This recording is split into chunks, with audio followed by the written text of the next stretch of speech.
I talk about being a brown girl, I'm not just talking about being Punjabi, I'm talking about being Sikh as well. Because when I live out Sikh values, they directly intersect with Punjabi cultural practices, and Punjabi cultural practices are heavily influenced by Sikhi as well. The language, the food, how we speak to each other, how my worldview, like Simran, in your book, you talk about the interconnectedness of being, all of that for me goes hand in hand. So when I, in the workplace, am talking about Punjabi culture, but I'm not talking openly about the importance of Sikhi, my faith to me, I'm literally shutting down an aspect of my identity.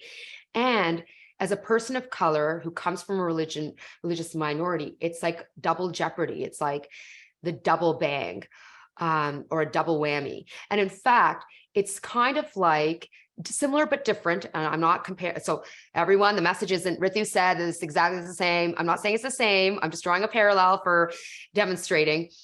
It's like talking about gender diversity, me talking about being a woman, cis hetero woman, but me talking about being a woman and not bringing into the equation that I'm also of color, because as a woman, I don't experience gender bias in isolation, or I don't see the world just as a woman. I also see the world as a woman of color.